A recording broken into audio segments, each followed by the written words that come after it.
Good afternoon and welcome to TVM News. Today is Friday, April 6th. I'm Brooke Williams. And I'm Brianna Ryan. This week we'll update you on the Scranton School Board's budget cuts.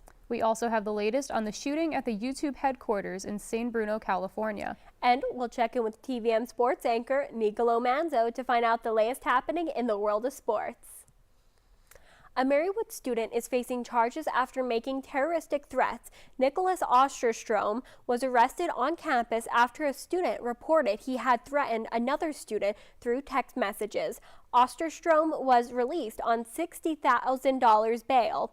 According to an email from Dean of Students Ross Novak, the university has barred Osterstrom from returning to campus. Anyone with questions or concerns can contact Novak, Campus Security, the Counseling and Student Development Center, or Human Resources. His preliminary hearing has been continued to May 16th. Students are not voting for Student Government Executive Cabinet this year. Candidates Brandon Morley, Ryan Calamia, Alexis Pallas, and Maddie Harm all ran unopposed. Morley will serve as president and Calamia as vice president for the 2018 to 2019 school year. According to current SGA President Jenna Edmonds, this was the first SGA election where all candidates for the executive cabinet ran unopposed. Students interested in a representative position should apply by April 18th. Marywood's rugby team's first season is fast approaching. Head coach John Golden hosted a preview day on March 24th for both the men's and women's teams to help recruit players. 12 athletes were originally scheduled to attend the preview day, but due to scheduling conflicts, only 6 came to hear Golden's message. Golden announced that he is in the early stages of planning clinics and for prospective players. Both programs hope to begin Rugby 15's competitive play this fall. A new campus organization is looking to get students more engaged with politics. TVM's Jessica Bonacci has more. No one's going to stop you from saying whatever it is you want to say. There's a new organization on Marywood's campus. Marywood's chapter of the Young Americans for Liberty is hoping to get students on campus educated and politically involved. President of the Marywood chapter, Patrick Tehan, says the organization is hoping to hold a variety of events to get students interested in the Young Americans for Liberty. We're hoping to do some tabling when we get the opportunity. There's also several different events that the Young Americans for Liberty promote, such as like a free speech ball. The Young Americans for Liberty is a national organization with over 900 chapters on college campuses nationwide. The organization promotes libertarian values and offers members help with getting politically active, including finding internships and jobs and taking part in political campaigns. Students who attended the first campus meeting on March 26th learned more about the Young Americans for Liberty and received a number of informational materials. Student Salma Ahmed says she agrees with the organization's values and its focus on education. Students oftentimes don't know who they're voting for. They're just voting for who their parents are voting for or who their friends are voting for. Student Dylan Rudisale says he hopes to solve problems relating to people's rights and liberties as a member of this organization. I hope to accomplish actually accomplishing things instead of just naming problems. The organization is hoping to hold another meeting this month. For TVM News, I'm Jess Bonacci. Marywood is recognizing those who are committed to the university's values. Former chair of the Board of Trustees, Ann Henry, received the first Presidential Mission Medal for service and commitment last week. Marywood President Sister Mary Persico presented the medal to Henry and thanked her for her efforts at the Presidential Society dinner. Henry received the award for the time, energy, talent, and personal resources she has given to Marywood. Marywood senior graphic design students are celebrating after taking home top honors at the annual Northeastern Pennsylvania American Advertising Awards. Emmanuel Ajay won the Gold Award for his poster titled Sounds of London. Samantha Costa and Nick DiGaetano won the Silver Award for their ad campaign team project. Costa, DiGaetano, and faculty advisor Deidre Congdon won another Silver Award for their magazine team project. Ajay will now advance to the Student District competition, which includes entries from New York, Delaware, Maryland, and Pennsylvania. The schools.com website ranked Marywood's Nutrition and Dietetics program first on its list of best colleges for nutrition degree programs for the upcoming 2018 school year. Marywood's program placed first based on its 70% graduation rate and the high number of nutrition degrees obtained each year. Schools.com uses sources that include the Bureau of Labor Statistics and the Department of Education's National Center to determine the rankings. The Music Therapy Club hosted a beauty pageant last week, but it wasn't what you'd expect. TVM's Hannah Weaver was there. Marywood students competed in a pageant last week for the honorable title of Mr. Marywood. I'm here backstage at the Mr. Marywood pageant, where all of our contestants are getting ready for their first round. The 5 contestants showed off their best formal wear, holiday outfits, and swimwear. Candidates all gave their best effort and had unique reasons for participating. I not only kind of wanted to be like a legacy for it, but also I wanted to prove that I could do this myself. Candidates also raced in an obstacle course and performed in a talent portion. At the end of the night, Devin Rowley was named Mr. Marywood. I think he definitely deserved it. His dance moves were great. I have to give him that. MC of the event, Spencer Cole, said the goal of the pageant was to call attention to gender reassignment. I hope that people will take away a couple things. I hope that they take away like the memory of like a good night, that they had fun. Kind of the goal is to have like the gender reassignment. Like I hope that they take that away. The pageant is an annual social and fundraising event hosted by the Music Therapy Club. Not only did the contestants have a great time showing off their skills, they learned exactly what it takes to be Mr. Marywood. With TVM-News, I'm Hannah Weaver. When we come back, we'll tell you about the Scranton School Board's new budget. TVM-News is sponsored in part by Bella Spazio Salon and Day Spa located in Scott Township. Bella Spazio offers a variety of salon and beauty services. Check out Bella Spazio Salon and Day Spa on Facebook or go to bellaspazio.spa.com. You know what, guys? There's a lot of tree branches and dry brush over here. We should probably move the bonfire over there.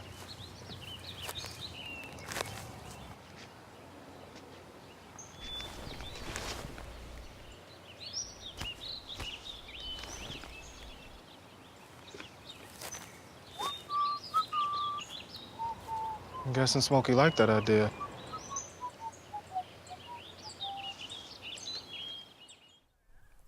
Welcome back to TVM News. As we continue on to local news, 51 teachers and 23 unionized maintenance and clerical workers are facing layoffs after the Scranton School Board unanimously passed a nearly $161 million budget. Despite the approved budget, the board said it will still need to borrow about $4.1 million in order to completely close a shortfall. The budget also calls for a reduction of sports at the middle school level, as well as a cut in the technology budget. The district is now working with a firm to help manage its finances. The board was given an additional 3 months to approve a balanced budget due to the district's financial watch status.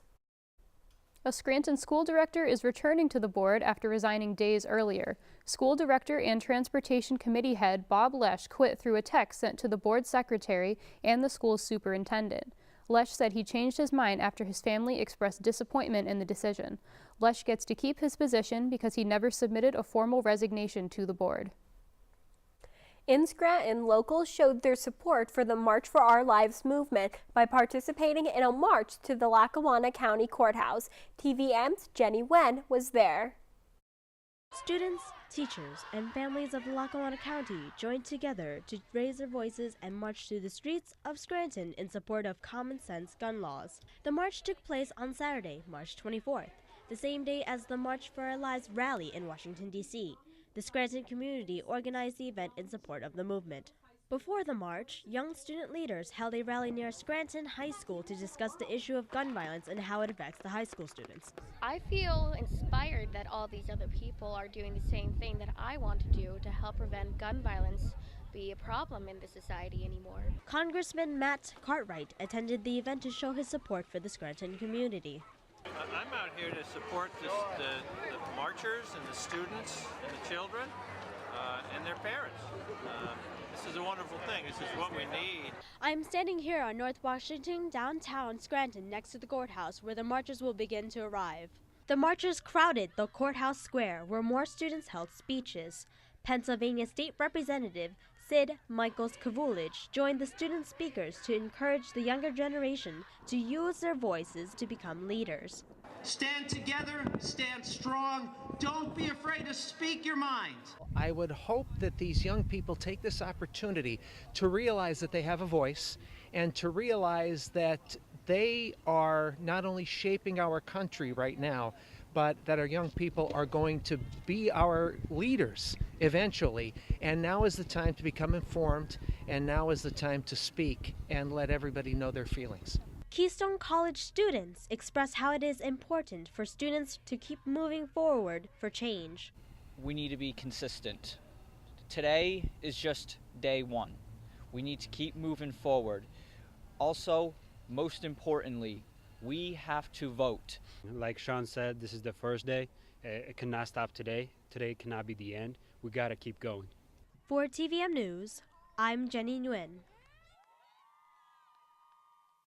The country is still buzzing from the March for Our Lives in D.C. on March 24th. The event attracted marchers from all around the country, including a number from Lackawanna County. I was there to speak with attendees. Activist group Action Together NEPA organized a bus trip to bring residents of the greater Scranton and Wilkes-Barre areas to Washington, D.C., where they took part in the March for Our Lives. Hal Donahue got on the bus to D.C. because he felt enough is enough when it comes to gun violence. We're the only country in the world that routinely accepts slaughter in our schools and on our streets. So D.C. is the crowd that shows the support, and I think places like Scranton and other places matter. But if you're on Capitol Hill, that has more impact.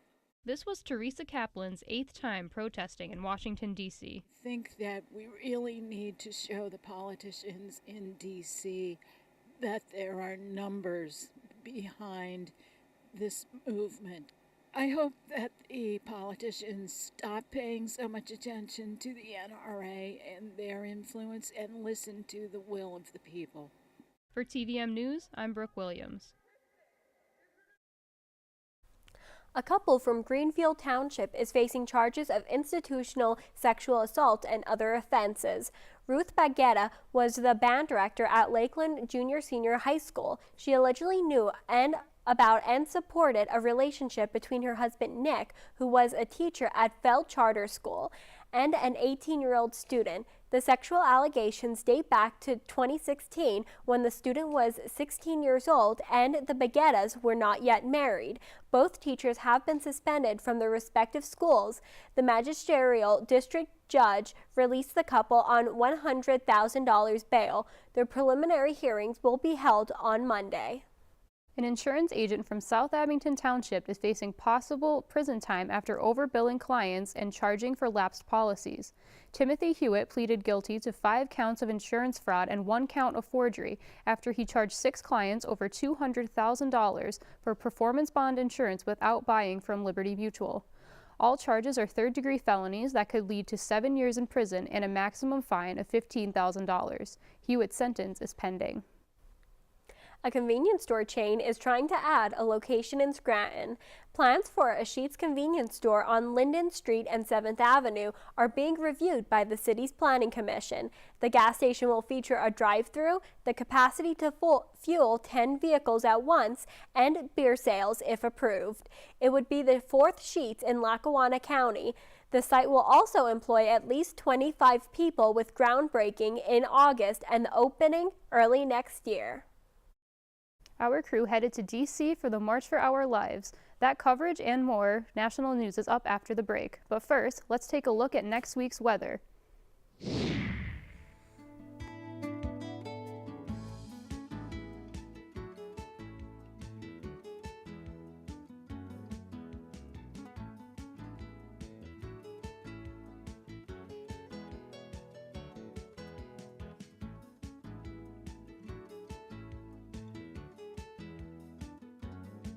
TVM News is sponsored in part by Bella Spazio Salon and Day Spa located in Scott Township. Bella Spazio offers a variety of salon and beauty services. Check out Bella Spazio Salon and Day Spa on Facebook or go to bellaspaziospa.com. I dare you. I dare you to change the world. Yeah, you. Getting that college education. I dare you to be somebody important. Like be a teacher or a reality TV star. I dare you to stand up here. To call the shots. To be a role model. An inspiration. An innovator. To be a teacher. Think you can change my life? Make me excited about science like you? Have a career that really means something? Then do it. I dare you. To Maddie, congrats on paying off all those student loans. Finally, right? How'd you manage that anyway? I started tracking my spending, changed a couple of habits. Wow. I'm kind of living paycheck to paycheck right now. I don't even know how I'm doing it. Well, have you tried saving a little? I want to, but where's that money gonna come from? Bill collectors, they're the worst. Am I right? When it comes to financial stability, don't get left behind. Not home. Get tools and tips for saving at feedthepig.org. Thank you for watching TVM News. Those from San Bruno, California are recovering after a shooting at the YouTube headquarters. Nasim Agdam opened fire on Tuesday, injuring 3 before shooting herself. Police said she was at a gun range just hours before the shooting. She was allegedly angry at YouTube for censoring her videos, discriminating against her, and filtering her videos.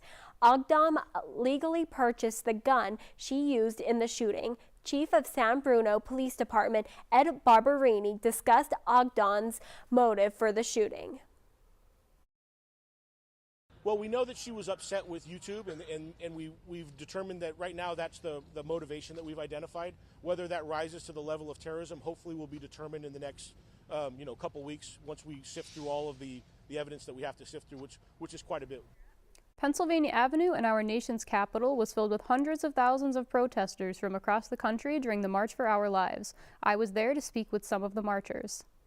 I'm reporting from Washington, D.C., where thousands have gathered to participate in the March for Our Lives movement. Survivors of February's school shooting in Parkland, Florida organized the march to call for legislative action on gun control. The protest featured speeches from students affected by gun violence as well as appearances from celebrities. Sandy Reed, a march volunteer, said kids getting involved was the best way to get people's attention. I am impressed. I'm impressed by the number of people, the kids, the signs, the creativity behind it, the fact that I was fortunate enough when I went to the volunteer training. We actually had 5 kids from Florida there that were in the school when the shooting occurred, and to listen to them get up, we got some real leaders coming forward. You know, we've got the next generation is us. Katie Patton, a registered Republican who lives a few hours from Parkland, said the shooting had a tremendous effect on her home community. She came to D.C. in support of common sense gun laws. I support the Second Amendment and the right to bear arms. However, I don't support the types of guns that are available for citizens to purchase that are truly just weapons of war. I just want my politicians to know that I'm willing to cross party lines if they're not. So if they're not willing to stand up to the corporate lobbyists and put a stop to this, then I'm willing to just vote them out of office. Alicia Goodman says she can't imagine her 3-year-old niece having to feel afraid at school. I grew up being trained for natural disasters in school, earthquake drills and things like that. I don't think that you should have to have an active shooter drill in your school. It should be a safe place where people feel like they can learn safely and not be afraid. I hope that this makes our congressmen take action to actually regulate guns. I think that we need a comprehensive way to prevent guns and gun violence, and that Congress is, one step that is essential to keeping guns out of the hands of people who shouldn't have them. For TVM News, I'm Brooke Williams. The State Department confirmed Tuesday that the United States and Russia can replace diplomats who were expelled in both countries last week. The replacement process is standard practice, and new diplomats are subject to approval on a case-by-case basis. The White House announced last week that 60 Russian diplomats and their families are being expelled. The announcement came after the poisoning in Britain of a former double agent and his daughter, who were allegedly targeted by the Kremlin. The Trump administration claims the expelled diplomats are Russian intelligence agents. More than 20 countries have followed the U.S. in expelling Russian diplomats. Trump commented on the relations with Russia. Ideally, we want to be able to get along with Russia. Getting along with Russia is a good thing, not a bad thing. Now, maybe we will and maybe we won't. A federal judge ruled against the Trump administration in a case of undocumented pregnant teens in U.S. detention. According to CNN, this is the fourth case where the Trump administration has attempted to block detained immigrant women from getting abortions. Judge Tanya Chutkan of the U.S. District Court granted a preliminary injunction to the American Civil Liberties Union, which represents the detained immigrants. The uncertainty of the Deferred Action for Childhood Arrivals program, or DACA, continues after President Trump posted a series of tweets. One of the tweets read, "As ridiculous as it sounds, the law of our country do not easily allow us to send those crossing our southern border back where they came from. A whole big wasted procedure must take place. Mexico and Canada have tough immigration laws, whereas ours are on Obama. Joke.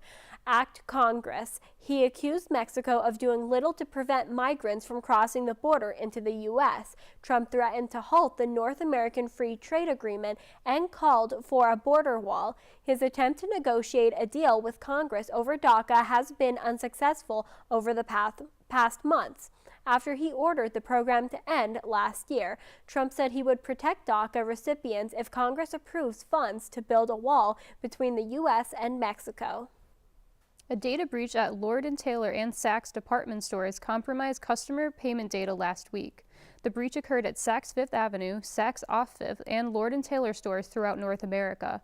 The hackers stole more than 5 million credit and debit cards. According to the cybersecurity firm that identified the breach, 125,000 of the cards were on sale on the dark web. Gemini Advisory said Joker Stash, one of the largest hacking organizations in the world, was behind the attack and may have been stealing information since last May. This is one of the largest breaches to affect a retail company. The Baton Rouge Police Department in Louisiana has disciplined 2 officers after the death of Alton Sterling in 2016. Officer Blaine Salamani has been fired after violating department use of force policies, while Howie Lake II will be suspended for 3 days without pay for losing his temper during the incident.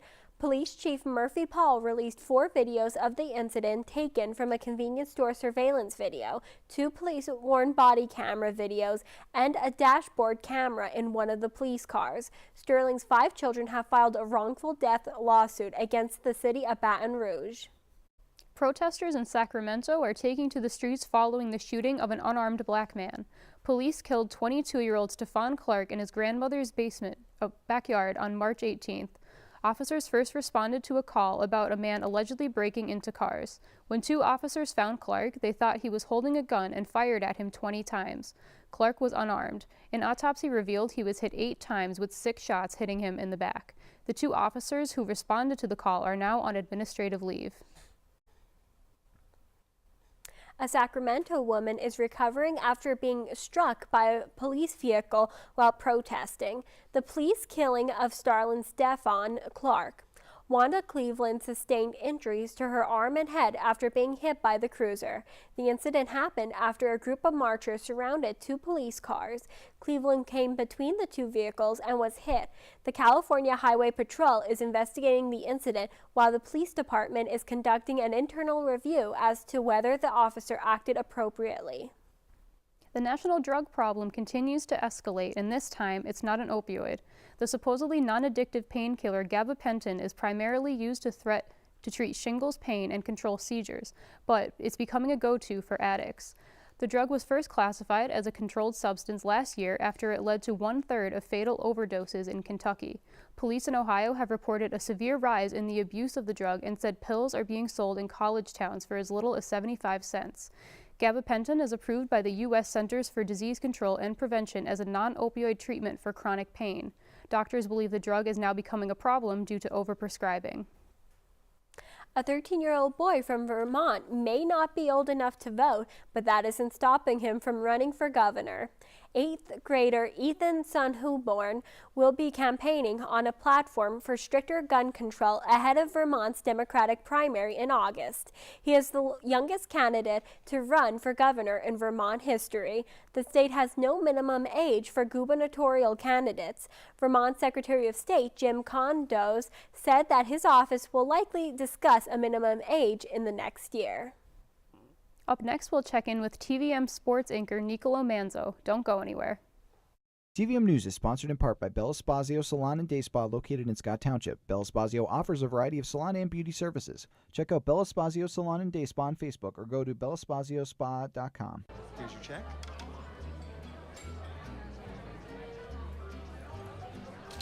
Oh, you got it. You know, since I got rid of my car, I really enjoy walking. Okay. God, no. Getting pulled over for buzz driving could cost you around $10,000 in fines, legal fees, and increased insurance rates. Oh, you're home early. You live with your mom? That'll set your game back a few years. Buzzed, busted, and broke. Because buzz driving is drunk driving. Oh! Checking your fantasy league? Nah, just my 401k statement. Nice. Where'd you find the money for that? I just been saving a little every month. I can't seem to save anything. Well, what about all this? What about the money you're spending? What money? It's gone before I can get my hands on it. I got a pizza for a Todd. Hey, can somebody spot me? When it comes to financial stability, don't get left behind. It's 547. Get tools and tips for saving at feedthepig.org. Welcome back to TVM News. Let's check in with TVM sports anchor Nicolo Manzo from Marywood Sports. So, Nicolo, do you think this winter weather is affecting our spring sports teams? Well, Brooke, as we all know, Pacers never stop. This weather might be postponing some games, but the teams are proving that their hard work pays off. Oh, really? The baseball team followed up a loss at Wilkes with sweeps of doubleheaders against Purchase College 11-3 and 8-5 and SUNY Cobleskill 8-1 and 7-3. In the first game against Purchase, Scott Becker went 2 for 2 at bat with a triple and 3 RBIs, while Kevin McDonough went 2 for 4, including a double and 3 RBIs. In the second game, John Mandarano and Mitch Clemens both doubled and drove in 3 runs. Trevor Powers and Colin Maldonado earned the wins on the mound for the Pacers. Against Cobleskill, Jerry Hobbs and Salvatore Manello picked up the wins for the Pacers, while Jake Schuster went 4 for 6 with 3 RBIs across the 2 games. The team is currently riding a 4-game winning streak. The Marywood softball team wasn't letting the break halt their momentum. The team opened 3-1 for the week with a split of a doubleheader against Newman and a sweep of Rosemont before dropping a pair of games to Wilkes yesterday. In a 5-4 win over Newman, Caitlin Epler and Jackie Burke both went 2 for 4, with Burke picking up 2 RBIs. On the mound, Kirstie Alvarez got the complete game win. The team lost the second matchup 11-1. In the Rosemont games, the Pacers cruised to 15-0 and 10-1 wins, both in 5 innings. Marywood totaled 31 hits for the 2 games. Kirstie Alvarez and Amanda Bridgewood picked up the wins. The Wilkes doubleheader saw 2-1 and 8-1 wins for Wilkes, in which the pitching of Grayson Staunton and Celine Podlesny led the Colonels to victory. The members of the women's lacrosse team are the winners of 3 games since our last broadcast. The team was dominant in a 19-5 win over Immaculata, a 19-1 victory over Cedar Crest, and a 17-1 landslide over Centenary. The Pacers' offensive explosion was led by Sam Bussinelli 7 goals and Zoe Simeon 6 points. The men's lacrosse team also won 3 games, defeating Immaculata 12-11, Rosemont 20-8, and Newman 10-5. Rob Mayany led the team with 9 goals, and Austin Mailer scored 7 goals across the 3 victories. Marywood's track and field team is stepping out for another season. Following several indoor meets, the team had its first outdoor meet last Wednesday at York College of Pennsylvania. The Pacer men placed 13th out of 15 teams at the meet, while the women didn't log a team score with the partial squad at the meet. David Haynes broke a school record in the 5K while finishing 4th. Jefferson Fontaine's performance in the 200 was good for 6th place, and Jarrett Barchak was 7th in the 400. The team's next meet is tomorrow at Alvernia University. Notre Dame and Villanova stopped the madness in the women's and men's NCAA Division I basketball tournaments. In what was a memorable March Madness, both schools were crowned champions this past week. On the women's side, the Fighting Irish upset UConn in the Final Four and then defeated Mississippi State in the championship 61-58. The Michigan Wolverines first ended a Cinderella run of Loyola Chicago in the men's Final Four, but came up short against the Villanova Wildcats, who dominated the title game 79-62. The championship is the second in 3 years for Nova. That's all for sports this week. Back to the desk. Thanks for tuning in to TVM News. Be sure to follow TV-Marywood's YouTube page and like the TVM Facebook page to stay up to date on the latest happenings and to watch additional content. I'm Brianna Ryan. And I'm Brooke Williams. See you next week.